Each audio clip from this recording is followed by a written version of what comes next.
Hello friend, good afternoon, welcome to your channel Crack WB TET। Primary ইন্টারভিউর preparation নিচ্ছ, সেক্ষেত্রে cut off previous ইয়ারের cut off বা বর্তমান কি কাট অফ যেতে চলেছে সেটি খুব একটা বেশি ম্যাটার না করলেও তোমাদের মোটামুটি একটু নলেজ রাখা প্রয়োজন যে কেমন কাট অফ হতে পারে আপকামিং ইন্টারভিউর ক্ষেত্রে।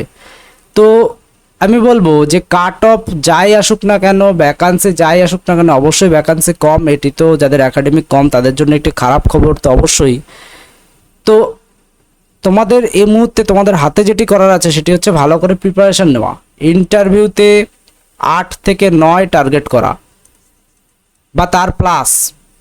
আমি যদিও বলছি যে 9 বা 9 প্লাস পাওয়া কিন্তু একটু কঠিন অবশ্যই, কিন্তু অসম্ভব নয়, কারণ 2022-এর ইন্টারভিউতে কিন্তু অনেকেই পেয়েছে। তো এই বিষয়টি মোটামুটি খেয়াল রাখতে হবে, অন্ততপক্ষে 8 পাওয়ার চেষ্টা করতে হবে যাদের একাডেমিক কম রয়েছে। আর বাদ বাকি যে সমস্ত অ্যাপ্রোচগুলি রয়েছে সেগুলিতে অবলম্বন করতেই হবে, কারণ তোমাদের হাতে এছাড়া কিছু করার নেই।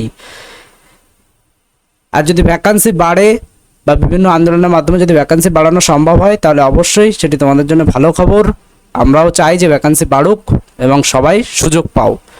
তো এখন এই কাট অফটি বলার আগে কতগুলি ম্যাটার আমি তোমাদের সাথে শেয়ার করতে চাই। যে এই যে ইন্টারভিউ হতে চলেছে, এই ইন্টারভিউতে পার্টিসিপেট করতে চলেছে কিন্তু 2014 সালের ক্যান্ডিডেট, 2017, 2022, 2023। দেখো এর মধ্যে আমি যদি এই ফিগারটি তোমাদের দেখাই, যে দেখো 2017 সালের ক্যান্ডিডেট কিন্তু এই ইন্টারভিউতে বেশি থাকবে না, 2014 সালেও কিন্তু খুব একটা ক্যান্ডিডেট থাকবে না, কারণ অলরেডি কিন্তু এরা বিভিন্ন রকম অন্তত দুবার রিক্রুটমেন্টে অংশগ্রহণ করতে পেরেছে। 17 সাল একবার এবং 14 সাল কিন্তু দুবার বা তিনবার কিন্তু রিক্রুটমেন্টে অংশগ্রহণ করতে পেরেছে। তো 2022 সালে কিন্তু অনেক ক্যান্ডিডেট রয়েছে যারা ইন্টারভিউ এবছরই প্রথম, এবং 23 সালে ক্যান্ডিডেট কিন্তু এবছরই প্রথম। তো যারা 22 সালে পাশ করতে পারেনি তাদের 23 সালে পাশ করার সম্ভাবনা কিন্তু খুবই কম, বা কিছু সংখ্যা করতেও পারে, আমি বিতর্কে যাব না। তো কিছু কারণ 2023-এর কোশ্চেন কিন্তু যথেষ্ট টাফ হয়েছিল, এই কারণে আমি বিষয়টি বললাম। তো সেই বিষয়ে কিন্তু কত ক্যান্ডিডেট পরীক্ষা দিচ্ছে তোমাদের বলেছিলাম যে 1:3 এরকম থাকতে পারে, অর্থাৎ প্রতি 3 জন বা 4 জনে একজন কিন্তু ইন্টারভিউতে সিলেক্ট হতে পারে। এইবার কাট অফ নির্ণয় করার ক্ষেত্রে তোমাদের ভ্যাকান্সি কিন্তু একটি গুরুত্বপূর্ণ ম্যাটার। ভ্যাকান্সি যদি বাড়ে তাহলে কাট অফ কিন্তু আর একটু কমবে, আর ভ্যাকান্সি যদি একই থাকে তাহলে কিন্তু আমরা যেটি বলছি এটি কিন্তু অ্যাকুরেট কাট অফ বলে কিছু হয় না। প্রথমত একটি বিষয় জেনে নাও, যারা ভিডিওটি দেখছো, অ্যাকুরেসি বলে কিছু নেই, শুধুমাত্র তোমরা একটু আইডিয়া করতে পারো যে কেমন নাম্বার পেলে আমি নিজেকে সিলেক্টেড হিসাবে দেখতে পারি, সেটি আমি তোমাদের সামনে বলবো। আমি কিন্তু অ্যাকুরেট কাট অফ বলছি না যে অ্যাকুরেট এই হবে, আশেপাশে তোমাদের একটু বেশিই বলবো যাতে তোমাদের ওই নাম্বারের মধ্যে থাকলে নিজেকে সিলেক্ট করতে পারো। এর আগে 2022 ইন্টারভিউয়ের কতগুলি ফ্যাক্টর আমি তোমাদের সাথে শেয়ার করি, তারা নিজেরাই বুঝতে পারবে বিষয়টি। দেখো 2022 যে ইন্টারভিউয়ের যে জেনারেল কোটার যে ক্যান্ডিডেট, এই জেনারেল কোটার ক্যান্ডিডেট টপ স্কোর যেটি ছিল, আমি তোমাদের দেখাই টপ স্কোর যেটি ছিল সেটি ছিল 39.640। হয়তো তোমাদের দেখতে একটুখানি সমস্যা হতে পারে, আমি তোমাদের এখানে লিখে দিচ্ছি। কাট অফটি ছিল কিন্তু 39.640। টপ জেনারেল কোঠার টপ ছিল 39.640, অর্থাৎ সর্বোচ্চ নম্বর কিন্তু এটি ছিল।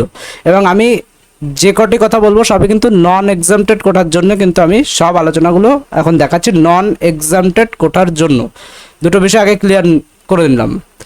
এইবার এই জেনারেল ক্যান্ডিডেটদের যে লাস্ট সিলেকশন যিনি পেয়েছেন তার যে স্কোর ছিল সেটি কিন্তু 33.099। তাহলে কত হলো? 33.099, অর্থাৎ জেনারেল কোটার যিনি ক্যান্ডিডেট বা যে জেনারেল কোটার ক্যান্ডিডেট সেটি 2022-এর ইন্টারভিউতে নন এক্সামটেড কোটায় জেনারেলের ক্ষেত্রে সিলেক্টেড হয়েছে কিন্তু 33.099, অর্থাৎ তার নিচে যার স্কোর ছিল সে কিন্তু সিলেকশন পায়নি। তো সেক্ষেত্রে নন এক্সামটেড, আবারও উল্লেখ করে দিচ্ছি নন এক্সামটেড। তো এই যে বিষয়, সবসময় কাট অফটা একটু বেশি ধরে চলতে হবে। তো অর্থাৎ 33.099 মানে নিয়ার অ্যাবাউট এটিকে আমি 34 ধরি। তো জেনারেল ক্যান্ডিডেটদের ক্ষেত্রে কিন্তু 34 মোটামুটি ছিল, কিন্তু এবছর কিন্তু ভ্যাকান্সি কম, ক্যান্ডিডেট বেশি, একাডেমিক বেশি, এটি কিন্তু একটি ফ্যাক্টর রয়েছে। তো সেক্ষেত্রে এই কাট অফ কিন্তু মিনিমাম মিনিমাম 1 থেকে 2 বাড়বে, 1 থেকে 2 বাড়বে, অর্থাৎ 35 প্লাস কিন্তু তোমরা ধরে রাখো যে জেনারেলের ক্ষেত্রে, সরি 34 থেকে 35 ধরো, তোমরা 34 প্লাস ধরো, 34 প্লাস ধরো, ম্যাক্সিমাম হলে 35, এরকম কিন্তু জেনারেলের যে কাট অফ সেটি কিন্তু এরকম থাকবে। তো যথেষ্ট হাই কাট অফ কিন্তু রয়েছে, 34 প্লাসের পরে কিন্তু জেনারেলে সিলেকশন হওয়ার সম্ভাবনা রয়েছে। এইবার একটি বিষয় বলি, নন এক্সামটেড, আবার উল্লেখ করছি নন এক্সামটেড, এক্সামটেডের ক্ষেত্রে কিন্তু একটু কম হবে। এইবার আরেকটি বিষয়, তাহলে জেনারেল ক্যান্ডিডেটদের ক্ষেত্রে আমি বললাম যে 34 প্লাস মোটামুটি তোমাদের পেতে হবে বা 34 পেতে হবে, একটু বেশিই বলছি, এর থেকে 1 নাম্বার কমও তোমাদের হতে পারে, কমেও সিলেকশন হয়ে যেতে পারে। নেক্সট এসসির ক্ষেত্রে যে ফার্স্ট অর্থাৎ প্রথম সিলেকশন নন এক্সামটেডে যেটি হয়েছে সেটি হচ্ছে 33.098, এসসির ক্ষেত্রে প্রথম 33.098 অর্থাৎ সর্বোচ্চ 33.098 ছিল, এবং সর্বনিম্ন এসসির ক্ষেত্রে যে সিলেকশন হয়েছিল সেটি কিন্তু 27.402, তাহলে এটিও কিন্তু তাই এবছর কিন্তু মিনিমাম +2 অর্থাৎ 1.5 থেকে 2 ধরো, অর্থাৎ 27 যদি হয় তো 29 কিন্তু থাকবে। এবার এসসির কাট অফ কিন্তু 29 বা 29 প্লাস কিন্তু এবছর থাকতে চলেছে। চলে আসি এসটিদের ক্ষেত্রে যে সর্বোচ্চ সিলেকশন ছিল সেটি কিন্তু 33.084, এবং সর্বনিম্ন নন এক্সামটেড, সবকটি কিন্তু নন এক্সামটেড, সর্বনিম্ন যেটি সেটি কিন্তু 24.546 অর্থাৎ 24.546 এর মধ্যে যারা পেয়েছে তারা কিন্তু সবাই সিলেক্টেড হয়েছে, অর্থাৎ লাস্ট 24.564 এর নিচে কিন্তু আর সিলেকশন হয়নি। তো এখানে এবছরও কিন্তু এটি বাড়তে চলেছে, এটি কিন্তু 24 থেকে বেড়ে খুব বেশি হবে না, 25 বা 26-এর মধ্যে কিন্তু এটি থাকবে, 25 বা 26-এর মধ্যে পেলে কিন্তু এবছর এসটি ক্যান্ডিডেটরা সিলেক্টেড হয়ে যাবে। চলে যাই এরপরে ওবিসি এ। তোমরা অনেকেই জানো যে ওবিসি নিয়ে কিন্তু একটি কেস বর্তমানে ছিল, বর্তমানেও কিন্তু সেটি পেন্ডিং রয়েছে, ফাইনাল জাজমেন্ট কিন্তু এখনো আসেনি। তো এই ওবিসি এ এর যে সর্বোচ্চ মার্কস ছিল সেটি কিন্তু 33.083 কিন্তু নন এক্সামটেডের ওবিসি এর ফার্স্ট যিনি সিলেকশন পেয়েছে তার কিন্তু স্কোর ছিল, এবং ওবিসি এর লাস্ট মানে সর্বনিম্ন যেটি ছিল সেটা হচ্ছে 30.731 নন এক্সামটেড, 30.731। এই 30.731 অর্থাৎ আমি যদি 30 বা 30.731 ধরি তাহলে কিন্তু এটি বাড়তে চলেছে 31 থেকে 32 হতে চলেছে, 31 থেকে 32 কিন্তু এবছর হতে চলেছে ওবিসি এর সিলেকশন, অর্থাৎ প্রত্যেকটি কিন্তু মিনিমাম 1.5 তো বাড়বেই।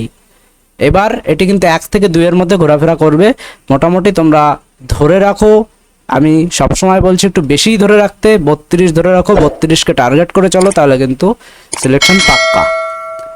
এরপরে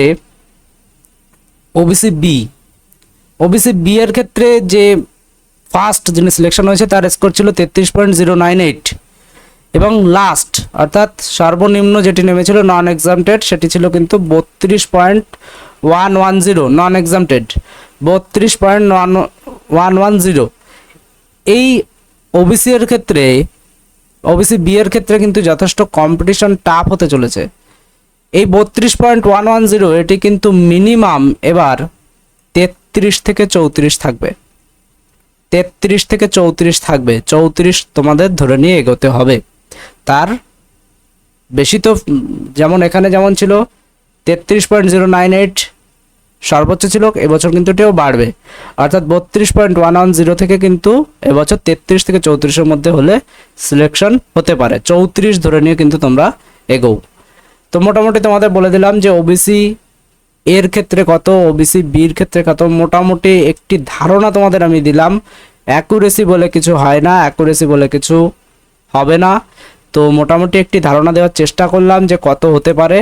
এ থেকে কিন্তু 1 থেকে 2 ফ্লাকচুয়েট করতে পারে, বেশি হতে পারে, কমও হতে পারে, মোটামুটি একটু বেশি ধরে নিয়ে তোমরা এগোনোর চেষ্টা করো, তাহলে আশা করি তোমাদের প্রিপারেশন ভালো হবে, তোমাদের ইন্টারভিউ ভালো হবে, তোমাদের সিলেকশনের জন্য তোমাদের পথ সুগম হবে। যারা ইন্টারভিউ প্রিপারেশন নিচ্ছ তারা আমাদের পিডিএফগুলি কালেক্ট করতে পারো। পিডিএফগুলি কালেক্ট করার জন্য যে কোনো একটি ভিডিও তোমরা দেখে নিতে পারো। ভিডিওটি দেখার জন্য অসংখ্য ধন্যবাদ।